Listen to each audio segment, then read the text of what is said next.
Matala whātu a Tamua lau Samoa Entertainment TV mai a pia nei ko iaso.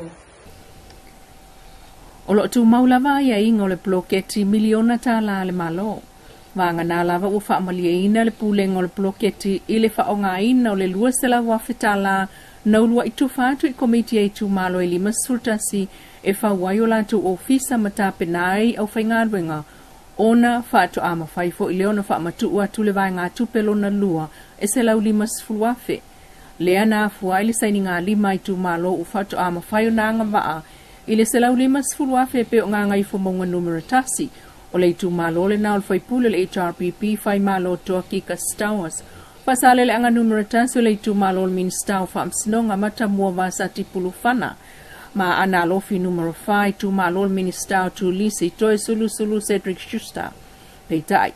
O le taiselau lima sfuluafe tā la lea wanga ba ane ia i whaato amaua i lenso wharailo le vai sonei. E mo le whaangao yo ina o le ofisa e ao fia i matotongi o la tua o whaingadwenga. O le isi vai ngā tupe so atu iai o le whase lau lua suli mawhe tā la moati nai ai tu malo. A tamai tai whaipule mai savai whai malo toa kika ma mata mua vasati o ngā ngai whamonga numero tasi mwhaasale le angatasi e maua le vai e so fau. O ta ua le talamua mai le lima sultasi tu malo e na o le fast fufa ua maua la tau vai ngā tupe mua e tai fase lau lua lima whetā la. Ma ua amata fo ia la tau bloketi ati nai. Ai fitu i tu malo e le i maua la va la tau tai fase lau lua lima whe ona o lo o whaatali pe i aile mtanga luenga ia la tau wha maunga.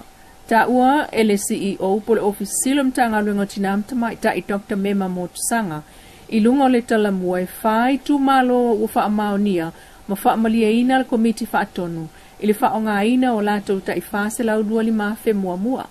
E au fia i whale a lupo wha asale anga numero 4 palauli numela lua ma nganga e maunga numela lua.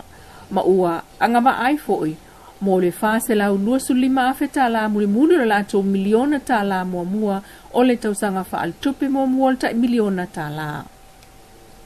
Ua wha lau alo ia ile tusita ia lau whai ngā whai vai Samoa i le alo ma aula tamai i le so. O le sauninga le whai le portofono o le whaltupe wati na e savalalo. Ma sauno alo ia il ministan ta ngā luenga le sunga la aulil mali e toa le Watea Schmidt. O le sauninga o wala aulia ia i le vasenga o le au whaasala lau e la tau te mōli mawina wha atasiai ma le au whai ngā luenga le ofiso whai ngā whaiva. Il whaamtala ngā loa ia maile mta ngā luenga o lea sauninga o le tusita iala o lo wha ailoa ai le mata i tū ai oni wha awhita uli o whea ngai manuu matautai i whai ngā whaiva i le alo ma aula tamai. Ai o a fo i fo i ai nā wha awhita uli ma po o ai e ngawha mo le wha atinonga. O le tusita i alo whai ngā whaiva i alo o ngā tai whale o lo tātou tunu u le wha alo i ai i le so. I le portofono o le whaltupe wati na e savalalo. E iwa molianga ua whaalea o ngā ina nei lumo le whaamasinonga whaitu malo. E le whiaunga Justice Alalatoa Rosella Papali. E tu sai ma le mata upu lea sa whaaulua i se tangi e le whailau tu se le vaenga whaupufai a le fast. Po o le whaatua i le atua Samoa utasi le whiaunga wa awao lo po. Whaasanga i atu i whaasina pe kina tau wao. O io se tamai i Samoa i Citizeni Amerika. Ai nā siasi mai no tātou atu nui le tausanga umawai. Ma tau fiai i nei le nei ma tā upu. Whaalia manino le whionga le whaamasino. O le lavo o moli mau e lango ai tu ua ina. Lea ua mafu ai o na whaalea o ngā ina nei moli anga iwa. O le nei tamai tai o lo whaapeona moli ai lona whaio ni whaamtalanga. E tau leanga ina ai le tamai tai pale mia. Whaapea le whai ngā malo o lo tūla i mai le foi le taita ingo le tātou atu nu. O le aso lua sfurtasi la o le masino i ulai. O le ato e whaaua waile nei mata upu e tusai manisi o molianga. O to toe i lumo le whaamasinonga. Nisi o tala me le whaamasinonga i le vaiaso na te nei. Le filifili aile le ofisa o le stala le whaamasinonga. Le tamai tailo ia ia mire lui i lalo le polokalami fisosoani le malo. E tu la i mo male le paulo pa o king fai popo. Le ua lewa na talinga i le whaamasinonga i le tausa i lio o sana loia. Le amatali ai la o ngaluenga le tamai tailo ia mo malele. Sa ia talo sanga ina ila na whionga le whaamsino whipule ai ame prerosa roma. Mo se awa noa e tu ina atu se i whiutanga i ai mamalele paulo. Ono o le olo e taimilea ua ia tu la i ai mo ia. na talia le whaamasinonga le talasanga ma tolo po ai lea ma ta upu. Pe ona sila fia o lea ma ta upu ua whaamaonia mo leanga ma le paulo ma le maisione le taupule pule whao o le maliu. Pe tai, o lea fo iwa whaamanino le loia sili le malo. Le mawhai e lea ona au maile li o tala le paunga mai Australia. Lea na to tolu iai la tau. E toi whaafo i mai Samoa Italia o na molianga. Sau nuole loia sili a sua Helen Woolworth. E maua mai lope polo talia mai el ofisa o le loia sili Samoa. O na malanga loa lea o leo leo. E au mai tanga paunga. Inisi o tala wa amata o na whaatulanga le whaongai no le afa miliona tala to manga moe popua ngatia. Lea na fola ele malo e avatu iailan tala whaatau le tupe lua o lua tolu lua o lua whaa. O nā tāpenanga e aunga umalawa i tau mwhainga e tau fia sa wanga wha sanga i tina ma whanau. Ele o mwhai o nailo atu ele ofisol to manga ia pia sa wanga o tupu mai sa vai ma upolu nei pe ana le ai ana sui awa i to tonua nuu. Sau nole prestene o le SVSG sili niulina jang e silia ma le afe sui awa i o le to manga i to tonua Samoa atoa. O sui awa i na e au fiai whaafea ngai ngō nuu o tina ma ta mapeta i to lua tolu mai le nuu fua i le tele o le afioanga. O i lātou nā o lo maua mai ai wha maumaunga ma li poti o sawa ngai tonu o lātou nuu ma avatu i ai fsoso ani ai alai ngā ruenga wha lawi loa.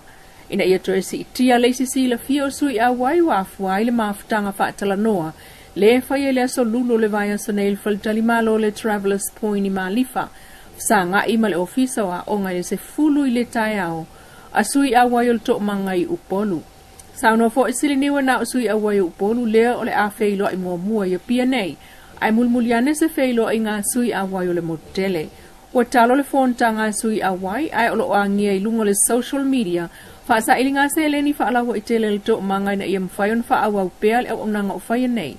I le tau singa o whanau sa waina, whanau wa le toe mana na o iai o lato ainga, o whanau wa mata ta ue toe fo i ainga, ai o tina ma whanau sulu whai o whaatali ala to mta upul whaam sinonga e whai tau se lau sui a wai o upolu nei.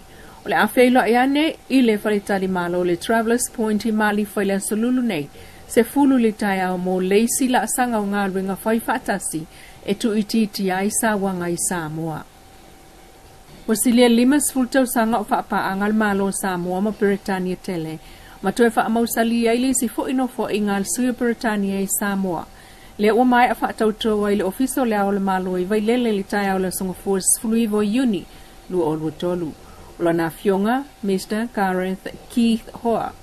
O Peretania na tau nu umai le sto na yasus fulua uni. Ai na tau awa lo ion tu sto finga i le ao le malo Samoa le fionga tu imle li whano wa ale to aso alau vi lua. I le sauninga whaapitoa na whaia ilona ofisa le vai aso nei. O le whapaanga whaalawao malo Samoa Peretania na whatoa alo i aia se te maa whimsalau fitu sifulu. O le sao Samoa le ave ai matotino o malo o tāpulenga o atangi ai na langolango i le tausingol file mu ma le langolango i pulenga whaatem kalasi whaavae mai lunga o whaaloalo ma le una ia o aia tau whaaltangata whai ngā malo le lei ma le mulmulta ia o le tula fono. Ma awhea ai le saunoanga le suia Peretania lona amana ia o le awa iatu ala na fionga i le ao le malo Samoa le sauninga o le tu malo o le tupu tamaita ai Queen Elizabeth le lua i le lua o lua.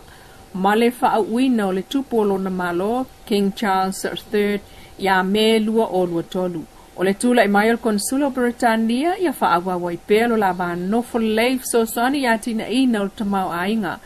A o le tofia mai e vea masui o lona malo i Samoa sa ngalue ki thoa i autunu o e au fiai wani Saina, Guangzhou, Beijing, Washington, Australia, San Diego, ma Mandarin.